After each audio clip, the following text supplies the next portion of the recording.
কবি শঙ্খ ঘোষের লেখা কবিতা আয় আরো বেঁধে বেঁধে থাকি। আমাদের ডান পাশে ধস, আমাদের বাঁয়ে গিরিখাত, আমাদের মাথায় বোমারু, পায়ে পায়ে হিমানির বাঁধ। আমাদের পথ নেই কোথাও, আমাদের ঘর গেছে উড়ে, আমাদের শিশুদের সব ছড়ানো রয়েছে কাছে দূরে। আমরাও তবে এইভাবে এই মুহূর্তে মরে যাব নাকি? আমাদের পথ নেই আর, আয় আরো বেঁধে বেঁধে থাকি।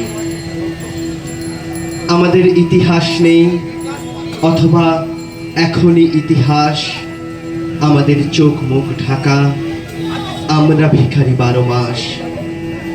পৃথিবী হয়তো বেঁচে আছে, পৃথিবী হয়তো গেছে মরে, আমাদের কথা কে বা জানে। আমরা ফিরেছি দৌড়ে দৌড়ে, কিছুই কোথাও যদি নেই, তবু তো কজন আছি বাকি। আয় আরো হাতে হাত রেখে, আয় আরো বেঁধে বেঁধে থাকি। নমস্কার।